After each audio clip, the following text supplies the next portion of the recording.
All you.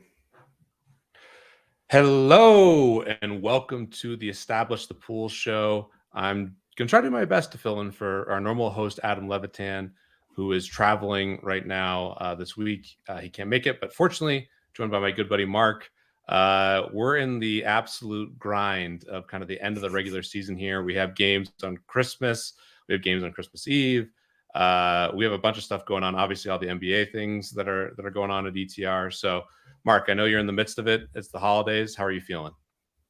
Yeah, man, it's a whirlwind. Honestly, my head's kind of all over the place at this point in time. Typically work around Christmas just with the NBA, but this year is a bit of a different beast with the NFL. Full slate on Saturday, Christmas Eve, and then a few games on Christmas as well. And then when you toss in this weather, it gets even more uncertain. I'm also trying to travel back home to Cincinnati tomorrow. Currently in Denver, and looks like travel through the Midwest is going to be a little tricky. So definitely a lot going on, but excited to kind of anchor to some football here and hopefully have a good weekend. Yeah, well, it's freezing here in Denver. I saw like -16 with the wind chill. So hopefully safe travels. And I imagine there's a lot of travel issues, weather issues, like you mentioned, for the NFL as well. So we'll start with Pick'em. You have the screen pulled up here from Unabated. I think there's some obvious picks at the top that I really like. And then we'll see kind of what you want to do with the rest of the board. The most important thing right now as we're recording this is this Jets-Jaguars game. What's your view on this spot? Yeah, I'm interested that the line has moved, towards the Jets.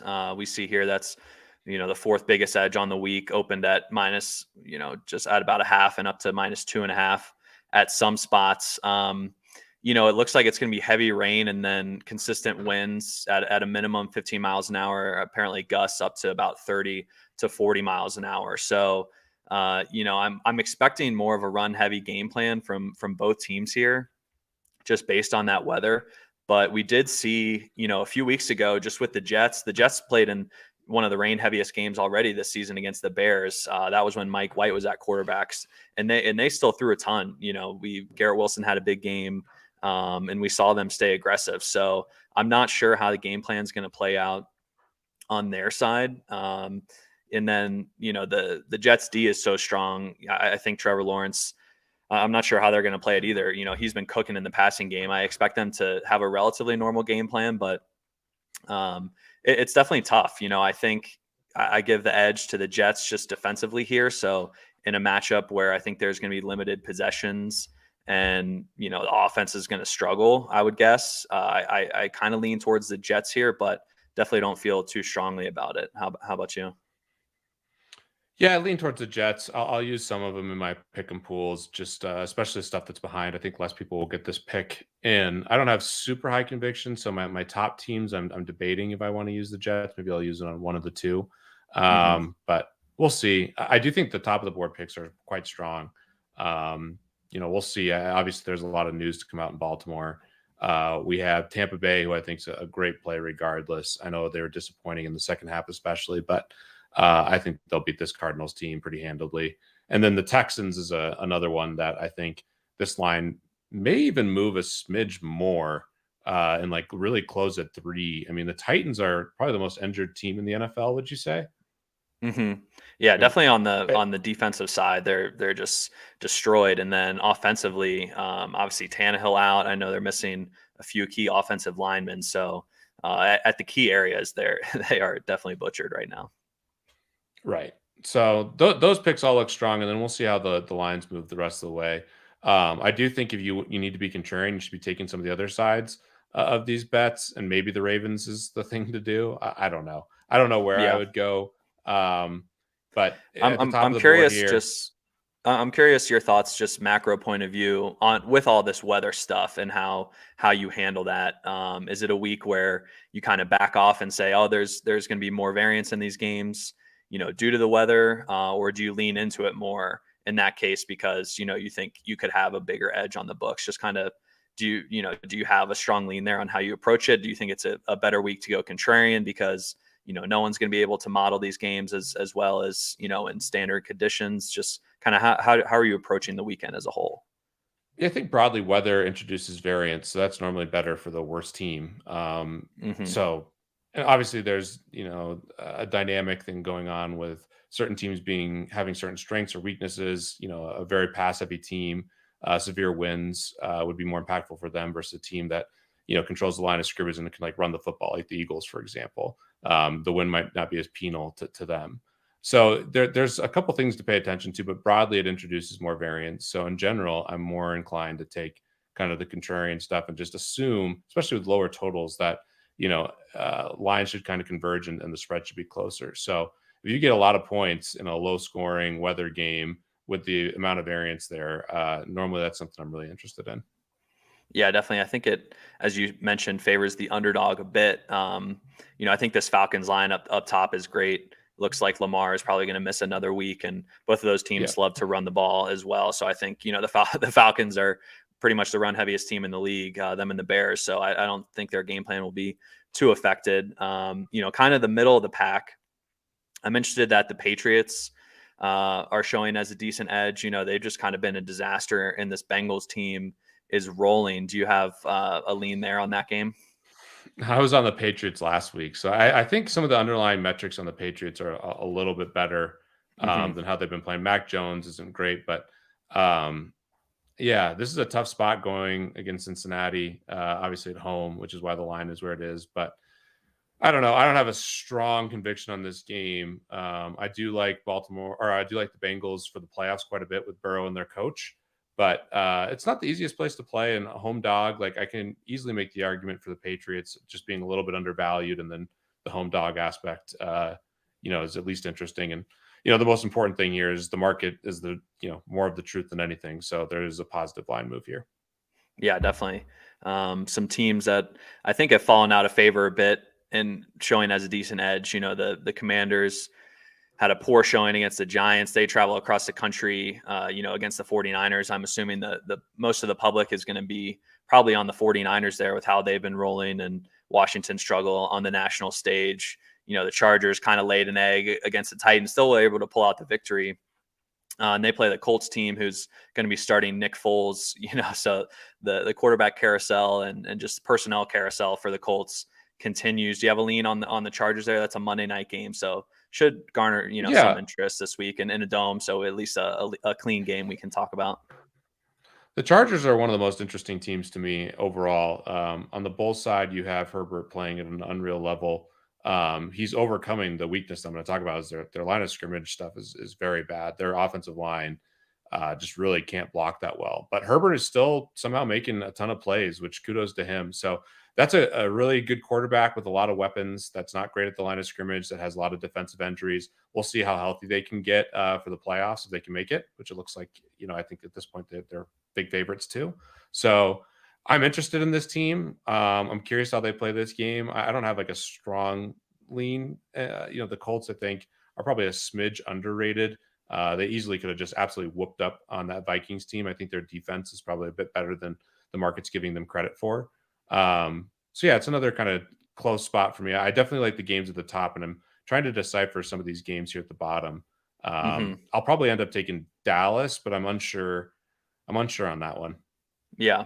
I wonder if more of the ownership or more people will lean into the dome games this weekend, like when they're choosing, just to kind of remove some of the variance, here with the Chargers. And then like I see the Broncos at Rams, this Vikings Giants game, the Dallas and Philly, obviously a decent one. Let's talk about Dallas and Philly because that one's fun.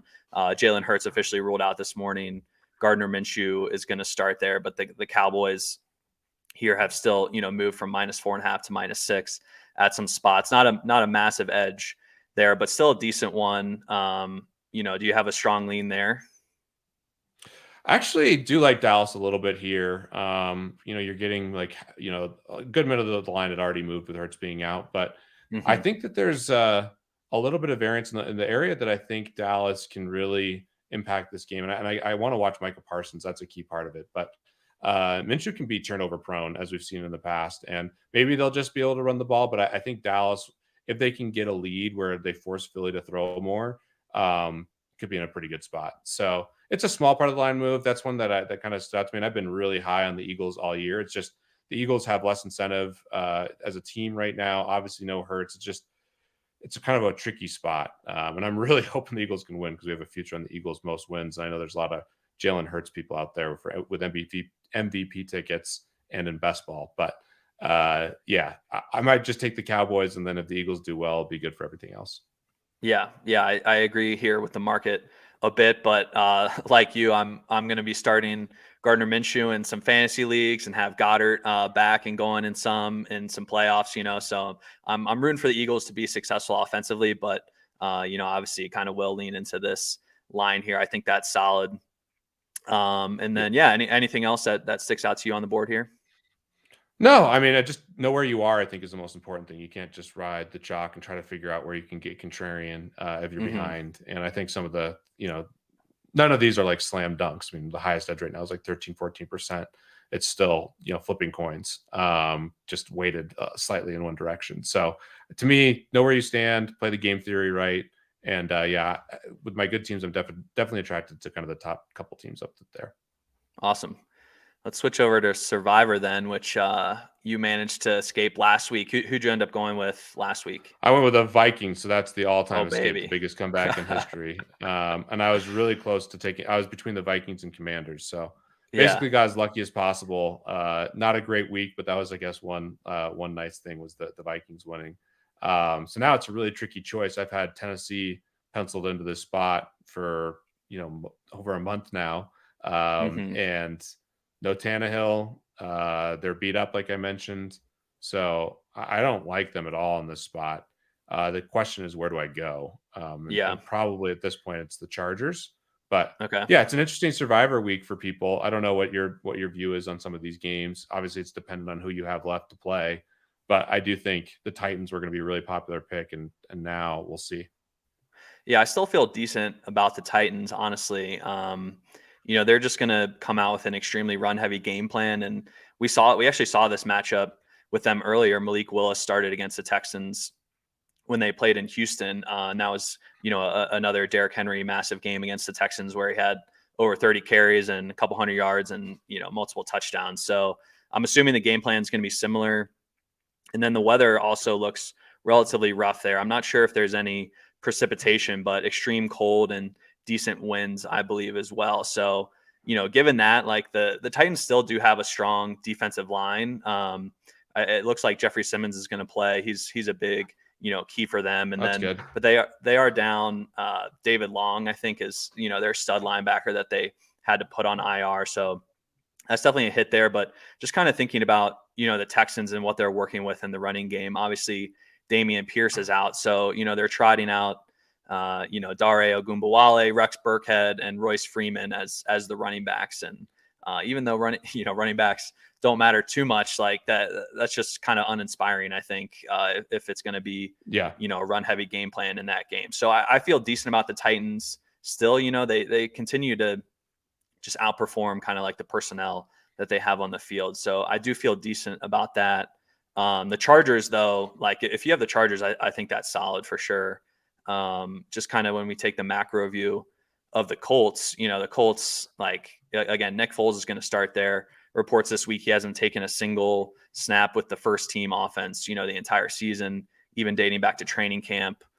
New coach there with Jeff Saturday, obviously, like now that we're in week 16 of the NFL season, you got a quarterback starting that hasn't taken a snap all year, doesn't really know the coaches all that well. I would feel decent about the Chargers there. Do you have the Lions available?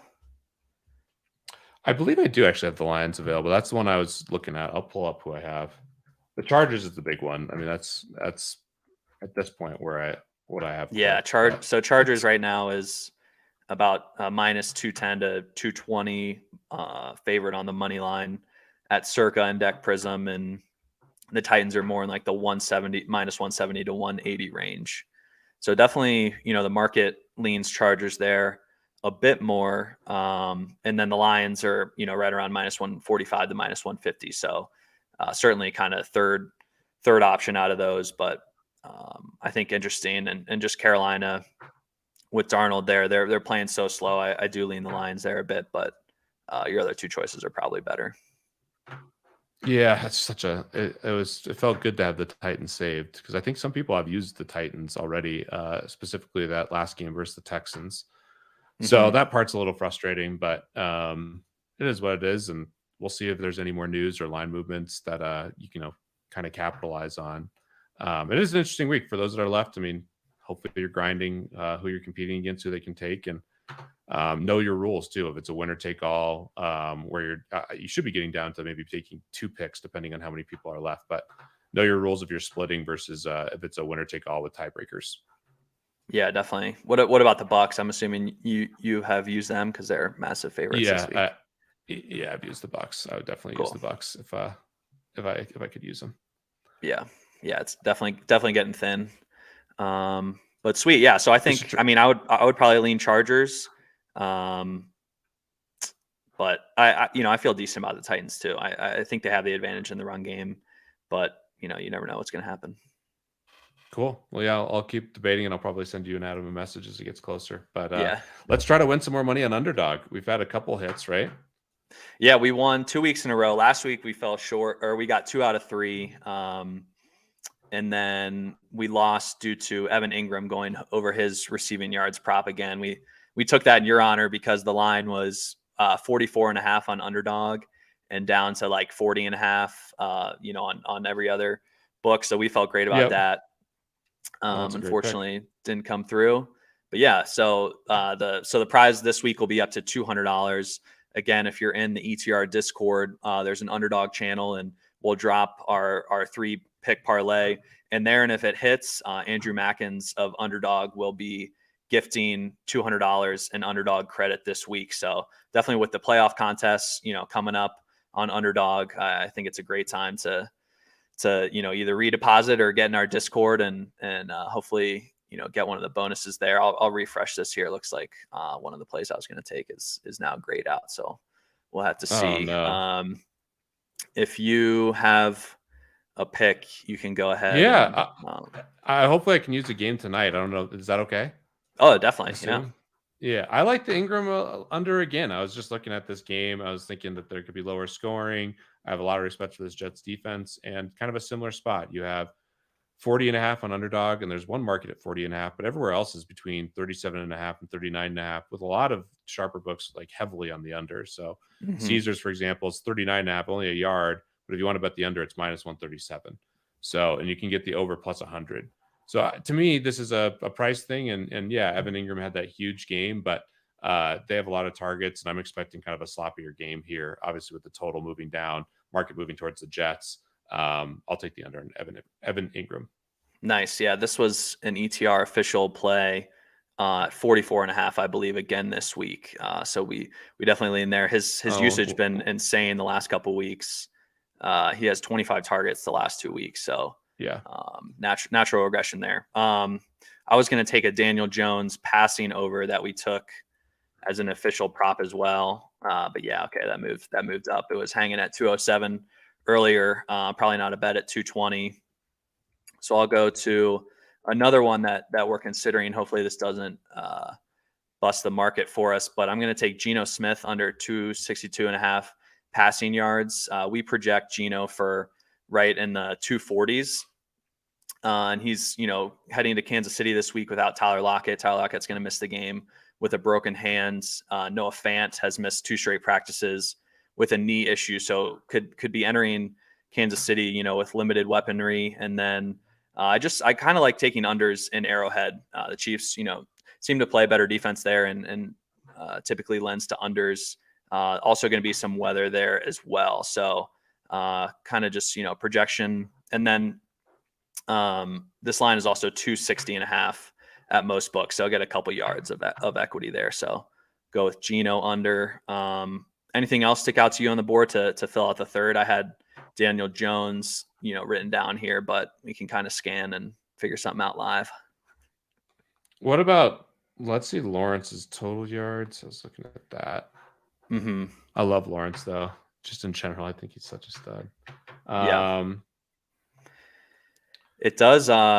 These lines still do seem decently high for how strong the Jets defense is and the weather scenario. So I'd be I'd be down to take another under here. Do you want to do passing yards or total yards, or do you have a lean? Let's do total yards. Total Okay. yards. Yeah, he's I dealing just with a hope it's just kind of an toe ugly issue. game. Mm-hmm. Yeah.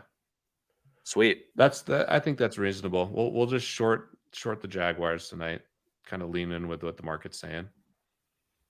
Yeah, I like it. I think this is solid, and then we'll kind of know how we stand after tonight. We'll just be fading Gino on the weekend if these first two run good tonight, and We get some correlation here, which is nice. Yeah, love it.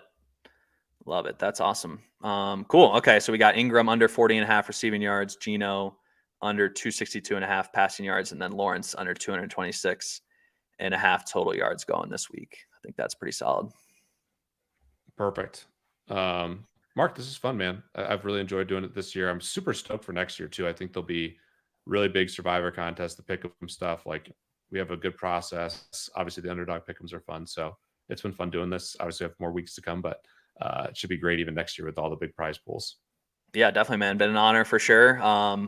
Following your content and Adam's content over the years a lot. So to be on a show with you guys has been great this year. And hopefully it's a successful holiday weekend for all of us. As you mentioned, it's a grind. It's going to be a whirlwind. So wishing you a Merry Christmas. Is this your daughter's first Christmas or second Christmas? It is her second Christmas, but Okay. she's way more aware now, which is really fun. So awesome. Yeah. Hope that goes great for you. I'm assuming you're staying put locally.